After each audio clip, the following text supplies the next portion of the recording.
بنیادی طور پہ امیر ملک ہونے کی وجہ سے اب سارے کے سارے جو ویسٹرن کنٹریز ہیں ہمیں اس میں مزید آپ پھنسائے چلے جاتے ہیں، اور ہر سپیکر یہی بات کر رہا ہے کہ ہم اپنی بات کو سنوانا چاہتے ہیں اور ہمیں اس کا پلیٹ فارم چاہیے. تو ڈاکٹر صاحب تھوڑا سا میں ٹائم اور لوں گی جی پلیز پلیز. اس کو سم اپ کرنے کے لیے کہ فرانس کی اس میں اہمیت اس حوالے سے بہت زیادہ ہے. ہم اس طرح کے پلیٹ فارم دیکھ رہے ہیں، ہم ایس سی او دیکھتے ہیں، ہم برکس ہے ہمارے پاس جس کے کہ ہم پارٹیسپینٹ نہیں ہیں. بہرحال وہ گلوبل ساؤتھ کا ایک بہت بڑا پلیٹ فارم ہے. تو چائنا تو لیڈ کر رہا ہے، چائنا گلوبل ساؤتھ کی آئیڈیولوجیکل پیکٹ کو لیڈ کر رہا ہے، اور یہ بات وہ لوگوں کی سمجھ بھی رہا ہے اور سمجھا بھی رہا ہے کہ ہمارے پرابلم ڈیفرنٹ ہیں اور ویسٹ ہمارے پرابلم کا حل نہیں ہے.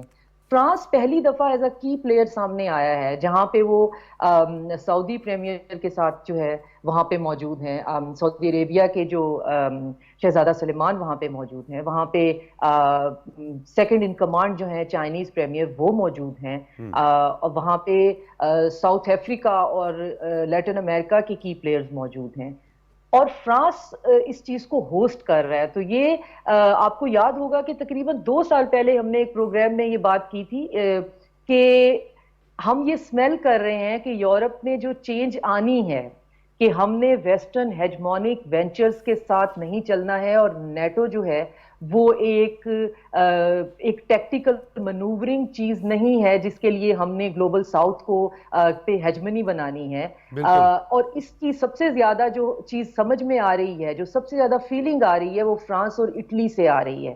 اور آپ آج دیکھیں کہ 2 سال بعد یہ بات بہت کھل کے سامنے آ رہی ہے. ڈاکٹر صاحب آپ نہیں سمجھتی ہیں کہ یہ یوکرین وار کے بعد حالات بہت تبدیل ہو گئے، ایک پیراڈائم شفٹ نظر آیا؟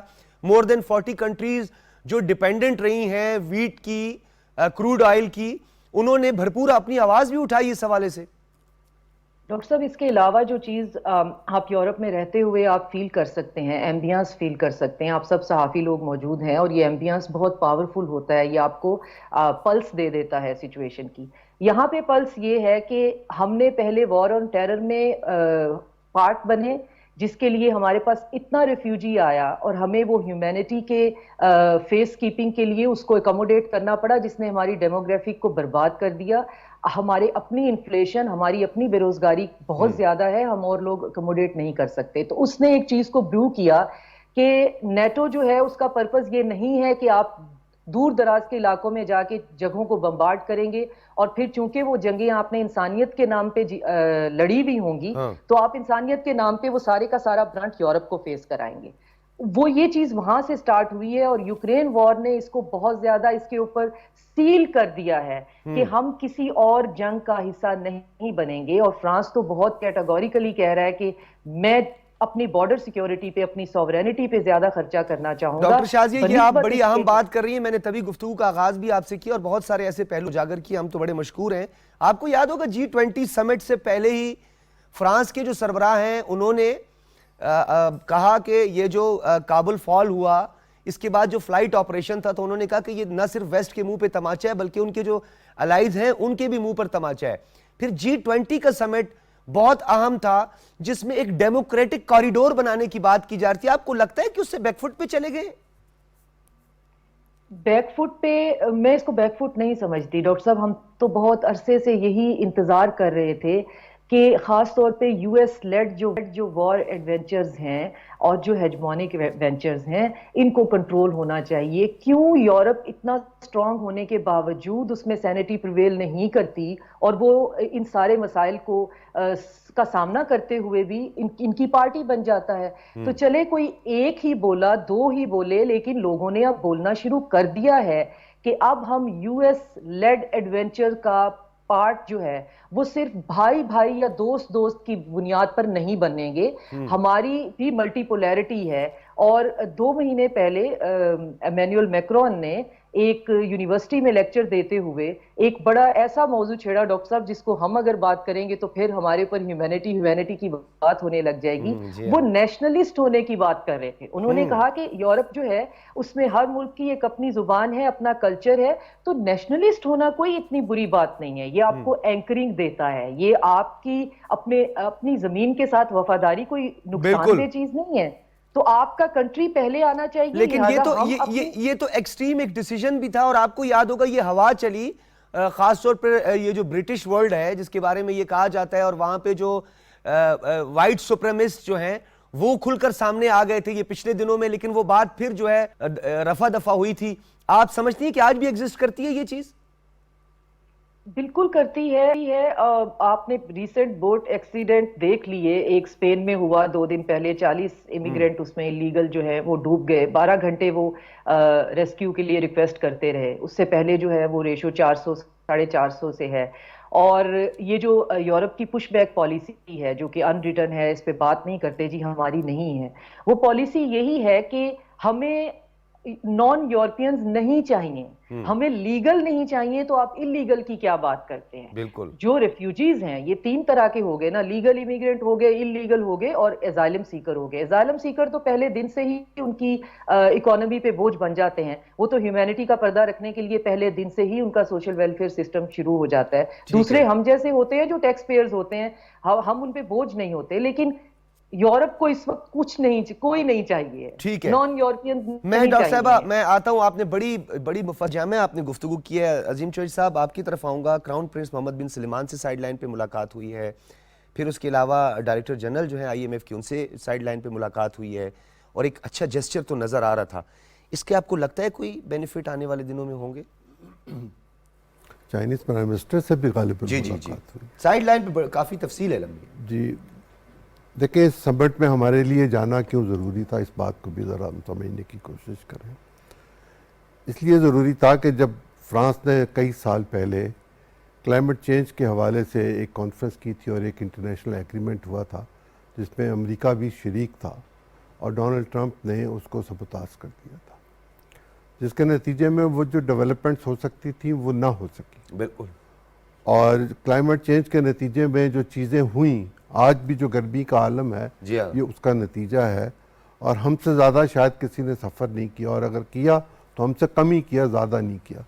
ہمارے پاس تو تقریباً 3 کروڑ لوگ بے گھر ہوئے تھے، اور ہماری معیشت جو پہلے ہی بہت زیادہ اچھی نہیں تھی، اس پر بوجھ اتنا بڑھ گیا کہ ہم مزید $40 ارب خرچ کریں گے تو ان لوگوں کو ہم کھڑا کر سکیں گے. ٹھیک ہے. ہم دنیا کو یہ بتانے گے کہ دنیا میں اگر انصاف نہیں ہوگا، معاشی انصاف نہیں ہوگا، سماجی انصاف نہیں ہوگا، اور جس طرح جن ملکوں کا کوئی قصور نہیں ہے کلائمیٹ چینج میں، ان پر سارا عذاب نازل ہو رہا ہے، اور ان کے ساتھ آپ انصاف نہیں کریں گے تو دنیا کا پورا نظام جو ہے وہ تلپٹ ہو جائے گا. ٹھیک ہے. جب لوگوں کو روزگار نہیں ملے گا تو جس طرح ابھی کشتی جاتی ہوئی ڈوب گئی، ایسے اور لوگ بھی جانے کی کوشش کریں گے وہاں جہاں پیسہ جن لوگوں کو خرچ کرنا چاہیے، اور وہ اس دنیا میں چین سے لوگوں کو رہنے نہیں دینا چاہتے، اور مجبور کر رہے ہیں امریکہ خاص طور پر، اور یورپ میں بھی یہی جو ابھی ڈاکٹر صاحبہ بات کر رہی تھیں، بہت گہری بات وہ کر رہی تھیں. اور یہ جو نیٹو کے معاملات ہیں، ان حوالوں سے بھی بات اگر ہم آگے کریں گے تو میں آپ سے عرض کروں گا. لیکن ہم نے یہ کہا کہ معاشی اور سماجی انصاف چاہیے، اور جو تبدیلی دنیا میں ہو رہی ہے اس تبدیلی کے مطابق ہمیں بھی چاہیے کہ ہم اس تبدیلی کو اختیار کریں. اور اس کے نتیجے میں جو بد انتظامی کا معاملہ ہے دنیا کے اندر، وہ ممالک جو قرض نہیں دے سکتے انہی پر یہ عذاب بھی نازل ہو رہا ہے، ان کو رعایت دیں، ان کو فیسیلیٹیٹ کریں. اور ہم نے تو جو بات IMF کے ساتھ ہم نے کی ہوگی وہ یہی کی ہوگی کہ ہمارا آپ کا ایک معاہدہ ہوا ہے، ہم اس کی تمام شرائط پوری کرتے ہیں، آپ ان شرائط کے مطابق چیزوں کو لے کر آگے چلیں. میرا ذاتی یہ خیال ہے، میں کوئی کسی کے بیاف پہ یہ بات نہیں کہہ رہا، ذاتی خیال کے حوالے سے کہہ رہا ہوں کہ امریکہ میں ایک تکلیف موجود ہے کہ ہم روس کو کنڈیم کیوں نہیں کر رہے. اگر ہمیں روس کے ساتھ اچھے تعلقات رکھنے ہیں تو ہمیں کنڈیم کیے بغیر بھی رکھے جا سکتے ہیں، اس لیے کہ روس اور یوکرین کی وار ہماری جنگ نہیں ہے. ہم پہلے ہی لوگوں کی جنگیں لڑ کے اور دوسرے ملکوں کی جنگیں لڑ کے بہت نقصان اٹھا. ٹھیک ہے. یہ جو آپ نے بات کی بڑی اہم. ڈاکٹر صاحب آپ کی طرف آؤں گا. یہ جس طرح عظیم چوہدری صاحب نے بھی بڑا ایک اہم نقطہ اٹھایا، ایک تو فائنینشیل جسٹس اور ایک کلائمیٹ جسٹس، جو بلاول بھٹو زرداری صاحب نے بھی UN میں کہا. گو کہ اس ایگریمنٹ جو ہے اس کی ڈونلڈ ٹرمپ نے وائلیشن کی، لیکن پھر UN کو اپنے ایجنڈا میں سر فہرست رکھنا پڑا کلائمیٹ چینج اور یہ جو ڈیزاسٹر ہوا. آپ کو لگتا ہے کہ آئی ایم ایف اور فائنینشیل انسٹیٹیوشن جن کو ہم کہتے رہے کہ ہم اتنے بڑے ڈیزاسٹر کا سامنا کر چکے ہیں، آپ ری شیڈول کریں اپنا جو بیل آؤٹ ہے یا جو آپ نے فائنینس کیا ہے، تو اب کیا ہم یہ یقین کریں کہ اس طرح کی سمٹ سے COP27 یا ڈونر کانفرنس اس سے کچھ ہماری کوئی کمپنسیشن کی طرف ہم بڑھیں گے یا ہوگی؟ ڈاکٹر صاحب کمپنسیشن تو اس وقت ہوگی جب ہم اپنا وزن خود اٹھائیں گے. اپنا وزن اٹھا لیتے ہیں، اپنا مقدمہ خود لڑنا پڑتا ہے، تو اپنا مقدمہ جب ہم خود لڑیں گے تو ہمارا یہ مسئلہ تو یقیناً حل ہوگا. لیکن اس وقت جو ڈاکٹر صاحبہ نے بات کی، پھر عظیم چودھری صاحب بات کر رہے ہیں، اس کو اب ہم ذرا اپنے نیشنل سینیریو میں دیکھیں سچویشن کیا ہے. 2018 یا 2014 سے 2018 تک کا جو زمانہ پاکستان کا ہے، ہم کوشش کر رہے تھے اپنی ملک کی معیشت کو ایک ریوائیو کرنے کی. اس میں اکنامک کوریڈور بھی تھا، اوبور بھی تھا، ون بیلٹ ون روڈ بھی تھا، چین بھی تھا، اور بھی بہت سارے وہ تھے. اس ساری چیزوں کو تلپٹ کر دیا گیا. کیسے؟ اس وقت ایک تجزیہ کار نے کہا، تجزیہ کار نہیں، ایک بہت بڑے ماہر معیشت ہیں، انہوں نے یہ کہا کہ یہ جو شخص ہے عمران خان، اس نے پاکستان کے ہاتھ پاؤں باندھ کے اسے امریکہ کے سامنے بے رحمی سے پھینک دیا ہے. ہم کہتے تھے بھئی یہ تو اینٹی امریکہ ہے. ان کا وقت ثابت کرے گا کہ یہ کیا ہے. تو نتیجہ یہ نکلا کہ آپ کے جو ریوائیول کے سارے معاملات تھے ان کو ٹھپ کر دیا گیا، ان کو بند کر دیا گیا. مطلب کیا تھا؟ مطلب یہ تھا کہ پاکستان جو انیشیٹو لے رہا ہے، پاکستان کی جو حکمت عملی ہے یا پاکستان کی جو لیڈرشپ ہے، یہ کوئی بھی قابل قبول نہیں ہے. یہ ہے 2014 سے 2018 کا سینیریو. آج آپ مجھے یہ بتا رہے ہیں کہ جس کانفرنس میں آج وزیر اعظم شہباز شریف گئے ہیں، اس کے کی نوٹ سپیکر تھے. تو یہ سچویشن کلائمیٹ چینج کو خاص طور پہ لے کے ہے نا. تو یعنی دنیا میں پاکستان کی اہمیت بڑھ رہی ہے. ورنہ کچھ چند مہینے پہلے کی بات ہے کہ ایک شخص چلا کے کہتا تھا مجھے فون نہیں کیا گیا اور میرا کوئی فون اٹھاتا نہیں ہے. تو ایک وقت وہ تھا، ایک وقت یہ ہے. اس کا مطلب کیا ہے پاکستان کے نیشنل سینیریو میں؟ میں بالکل لمبی بات نہیں کروں گا، میرے پاس زیادہ الفاظ ہی نہیں ہیں، اور خاص طور پہ ڈاکٹر صاحبہ کی گفتگو کے بعد بات کرنے کی ضرورت ہے. رہا ہی نہیں کچھ بھی. بہت اچھی گفتگو. بہت اچھی بالکل نو ڈاؤٹ. ٹھیک ہے.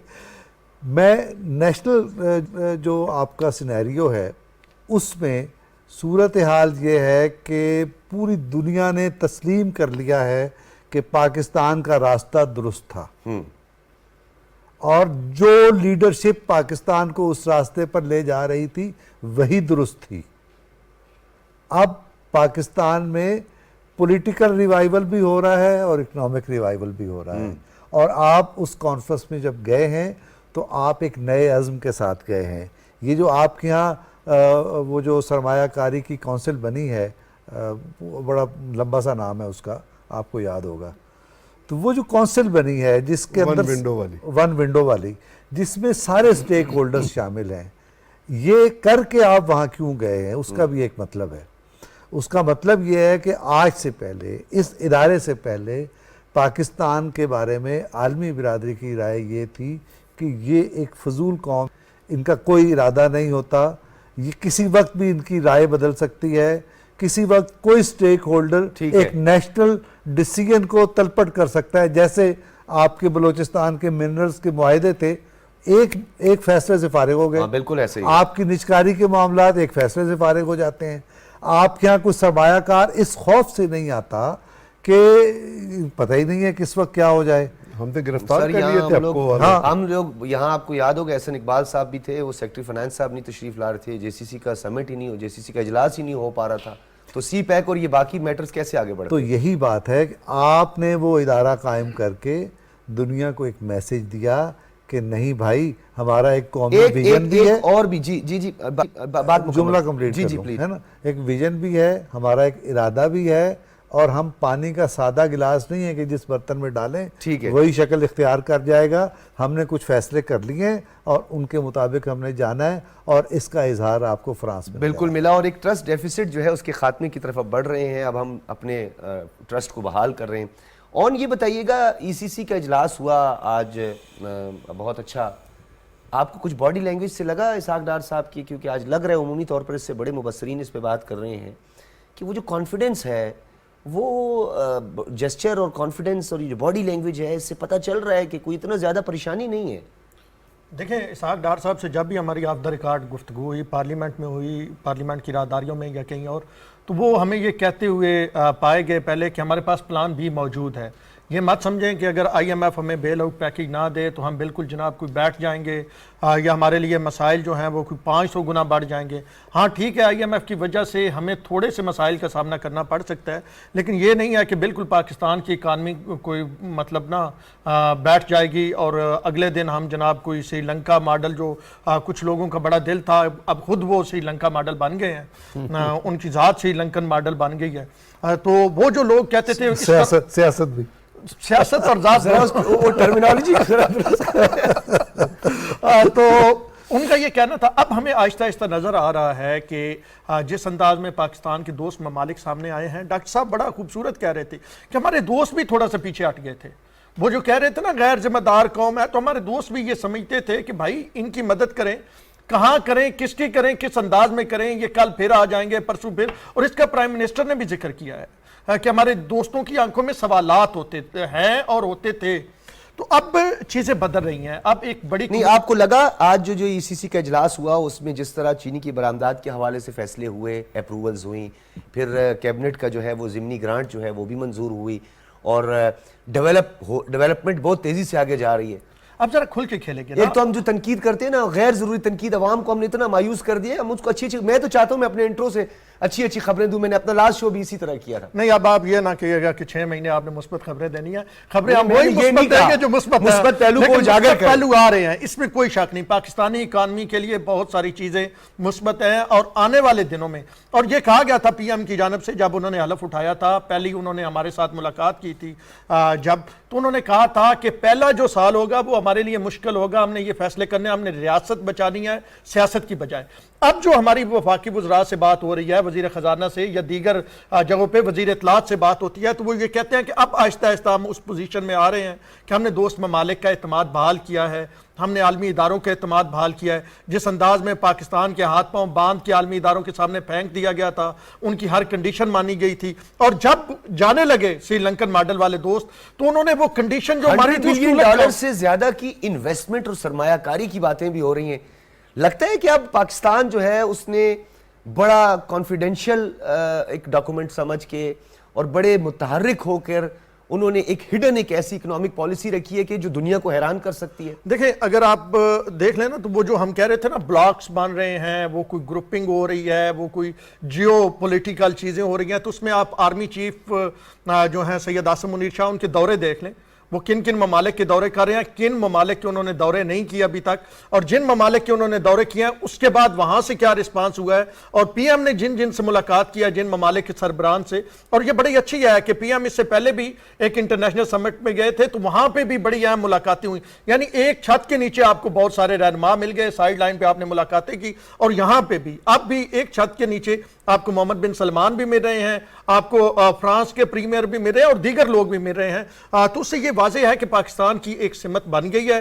آپ کی سول ملٹری ایک جگہ پہ کھڑی ہوئی ہے، اور وہ جو سپائلر تھے وہ خود سپائل ہوتے ہوئے آہستہ آہستہ دنیا بھی یہ سمجھ رہی ہے کہ اب جو کچھ ان پہ انویسٹ کرنے جا بھی رہے. جب بھی کراؤن پرنس کا ذکر کرتے ہیں نا تو پھر مجھے وہ یاد آ جاتا ہے. آپ کو گھڑیاں یاد آ جاتی؟ نہیں، مجھے گھڑی نہیں یاد آتی ہے. وہ جو اپنی لینگویج میں جو ہے انہوں نے کچھ کہہ دیا تھا. کم از کم عالمی لیڈر کو اتنا خیال رکھنا چاہیے کہ جب وہ کسی کراؤن پرنس سے یا کسی ملک کے سربراہ سے ملنے جا رہا ہوتا ہے تو وہ اتنا نیچے لیول پر آ کر گفتگو نہ کرے. پھر خمیازہ پورے ملک کو بھگتنا پڑتا ہے کیونکہ ملک کی بدنامی ہوتی ہے. ڈاکٹر شازیہ میں آپ کی طرف آؤں گا. یہ بتائیے گئے اس سے پہلے مختلف، میں مایوسی کی بات نہیں کر رہا، یورپ جو ہے وہ اپنے مفادات کے لیے مختلف سمٹس کرواتا ہے، G20 ہوتا ہے، G7 کنٹریز ہوتی ہیں، یہ سب مل کے اجلاس بلاتے ہیں اور بڑا اچھا اس کا اہتمام کیا جاتا ہے. لیکن جو ترقی پذیر ممالک ہیں یہ اس کے بینیفیشری نہیں ہوتے. آپ کو لگتا ہے کہ ٹائمنگ اچھی ہے، اس کے کچھ دور رس نتائج برآمد ہوں گے، اور خاص طور پر یہ نیو گلوبل فائنانس پیکٹ سمٹ کے؟ نیو گلوبل فائنانس پیکٹ کا مقصد ہی یہ ہے کہ یہاں پہ وہ سارے غم کے مارے ہوئے اکٹھے ہوئے ہیں جو کہ پرانے طریقوں کے ساتھ خوش نہیں ہے. یہ اس کے وکٹم غم کے مارے ہوئے واہ ڈاکٹر یہ صاحب بہت سارے غم کے مارے. دیکھیے آپ نے ان سارے غم کے ماروں کو ہنسا دیا. نہیں یہ اسٹوڈیو والوں کے لیے تو نہیں استعمال کیا. بہت جی خوب ڈاکٹر ڈاکٹر صاحب. صاحب. وہ سب کے سب وہی ہیں جو وکٹم ہیں ورلڈ بینک کے اور آئی ایم ایف کے. تو ہمارے ویورز کے لیے بھی سادہ لفظوں میں سمجھنے کی یہ ضرورت ہے کہ ہمیں پہلے اپنی ضروریات کے لیے اگر کہیں سے بیل آؤٹ پیکیجز لینے ہوتے تھے تو وہ سارے کے سارے ویسٹ کے کنٹرول میں تھے. وہ اس کو ویسٹ کنٹرول کرتا تھا اور پھر اس کے بعد منوپلی اور منورنگ اس کا پھر بائی پروڈکٹ ہوتا ہے کہ اگر آپ کو کوئی پیسے دے رہا ہے, کوئی آپ کو فنڈ کر رہا ہے, فائنینس کر رہا ہے, تو پھر ڈیفینیٹلی وہ اپنی عام زندگی میں بھی ایسا ہوتا ہے کہ وہ آپ کو کچھ اور باتیں, کچھ اور فیصلے بھی ساتھ میں ماننے پڑتے ہیں.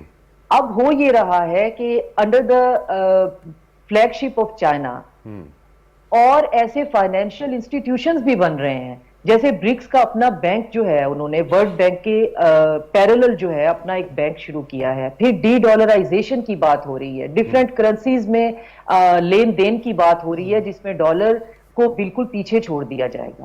اب اس میں امید کہاں سے نظر آتی ہے؟ امید جو ہے وہ ہمیشہ پریگمیٹک ہونی چاہیے. ہم عمران خان والی امید جو ہے خواب بیچنے پہ تو میرا بالکل بھی یقین نہیں ہے. امید جو ہے اس کے ساتھ ایک فریم ورک اور ایک پلان ضرور ہونا چاہیے, اور امید کا راستہ ہمیشہ جو ہے وہ آپ کو کامیابی کی طرف لے کے جاتا ہے, مگر وہ بہت مشکل اور بہت وہ ڈاکٹر صاحب تکلیفیں. خواب نہیں بیچے جاتے, اس کو چورن کہتے ہیں. ہمارے جو یہاں لوگ زیادہ سمجھتے ہیں نا, وہ چورن جو بیچتے ہیں, ابھی وہ چورن میں پھپوندی لگ گئی ہے, اب وہ نہیں بک رہا. پڑھے لکھے لوگ خواب جی بالکل. شیخ علی والے اب سب تو نہیں ہے نا. اور یہ امید جو ہے ہمیں رکھنی تو بہرحال چاہیے, اس کا راستہ سلو ہے, لیکن ہمیں اس میں امید کیا نظر آ رہی ہے جو ہمارے سمجھنے کی بات ہے. چائنا ہمیں ہماری فائنینشیل سپورٹ کے لیے موجود ہے اور اس نے ہمیں جتنے پیسے اس وقت چاہیے اتنے دینے کی بات بھی کر دی ہے, لیکن اتنے پیسے لینے سے ہمارا مسئلہ حل نہیں ہوگا. ہمیں آئی ایم ایف کا بیل آؤٹ پیکج چاہیے تاکہ انٹرنیشنلی ہمیں یہ سمجھا جا سکے کہ ہمارے ریکگنیشن ملے, ساتھ بزنس ہو ریکگنیشن. سکتا ہے. بالکل بالکل ہمیں نہیں, ہمارے ڈاکٹر ساتھ صاحب کاروبار ہو سکتا یہ ہے. ایک بات بڑی یہاں پہ اہم ہے کہ ہم جیو پولیٹکس کی بات نہیں کرتے, ہم ٹریڈ کرنا چاہتے ہیں, ہم وسعت دینا چاہتے ہیں, معاشی انقلاب کی طرف بڑھنا چاہتے ہیں. یہ ہمارا ایک موقف رہا ہے ورلڈ وائڈ اور اس کی ایک ریکگنیشن بھی ہمیں ملی ہے. لیکن یہ بتائیں, یہ جو آپ نے ڈی ڈالرائزیشن کی بات کی ہے یا جو یہ ڈالر ہیجمنی کی بات کی ہے, فاسل فیول ہیجمنی کی بات کی ہے, کیا آپ کو لگتا ہے کہ یہ جتنی بھی اٹیمپٹس ہیں یہ کاؤنٹر ہونے جا رہی ہیں؟ اور یہ کاؤنٹر تو ڈیفینیٹلی ہوں گی. یہ ڈی ڈالرائزیشن دنیا میں اتنی آسانی سے اور اتنا سہولت کے ساتھ تو نہیں ہو جائے گا, لیکن کاؤنٹر کرنے کے لیے جو کاؤنٹر پارٹس ہیں وہ بہت پاورفل ہیں اور وہ بہت سسٹمیٹیکلی بہت پلان کے ساتھ یہ کر رہے ہیں. آپ کسی کو روک نہیں سکتے ہیں. ایران پہ سینکشنز ہے, بارٹر سسٹم کے ساتھ اس کے ساتھ بزنس ہو رہا ہے, اب چیزوں کے اندر راستے نکل آتے ہیں, لیکن اس کا مطلب یہ نہیں ہے کہ ہم اکیلے ہیں. میرا کہنے کا مطلب یہ ہے کہ ہمیں پیسوں کا مسئلہ اس وقت نہیں ہے. یہ ہماری پوری قوم کو یہ جان لینا چاہیے کہ ہمارے پاس ایسے فرینڈز موجود ہیں جو ہمیں پیسے دینے کے لیے تیار ہیں. ہمیں صرف ایک تھوڑی سی گارنٹی چاہیے, اور وہ گارنٹی بھی اب یہ کچھ سالوں تک کا یہ قصہ رہ گیا ہے کیونکہ گلوبل ساؤتھ اپنے گارنٹرز خود بنانے پہ کام کر رہا ہے کہ اب ہمیں ویسٹ کی گارنٹیز بھی نہیں چاہیے. اور آپ نے دیکھا کہ اب ویسٹ میں بیٹھ کر اس بات کی بات ہو رہی ہے کہ یہ جتنے فائنینسنگ کے انسٹیٹیوشنز ہیں یہ زیادتی کرتے ہیں. یہ پورے کا پورا جو اس وقت فائنینس پیکٹ ہو رہا ہے, اس میں ہر آنے والا پہلی گریٹنگز کے بعد اگلی بات یہ کرتا ہے کہ میرا ملک ایک بہت شدید معاشی بحران کا شکار ہے اور اس بحران کی وجہ ورلڈ بینک اور آئی ایم ایف ہیں. تو کیا ان دو اداروں کو سوچنا نہیں چاہیے؟ پاکستان اس لحاظ سے سیو ہے کہ پاکستان نے جو آئی ایم ایف کے ڈائریکٹر جنرل کے ساتھ ملاقات کی ہے اس کا بھی جو ٹیٹا ہے وہ کافی پازیٹیو باہر نکلا ہے. پلس آج بات ہوئی ہے ورلڈ اسلامک بینک کے ساتھ, اور اس میں بھی ہمارے پریمیئر نے آ کر بہت ہوپ فل جو ہے وہ سٹیٹمنٹ دی ہے, بہت پازیٹیو دی ہے. وہ تو ہم بات تب کر سکیں گے جب کمیونیکے سامنے آ جائیں گے تو ہمیں ایگزیکٹ پتا ہوگا کہ کیا بات ہوئی ہے. ابھی تک کمیونیکے تو کسی چیز کا سامنے نہیں آیا, ہم جیسچر سے اور اسٹیٹمنٹ سے اندازہ لگا رہے ہیں. تو ابھی پاکستان کی ملاقات ہو گئی یورپین یونین کی پریزیڈنٹ کے ساتھ, آئی ایم ایف کے چیف کے ساتھ, آئی ایم ایف کے پریزیڈنٹ کے ان کے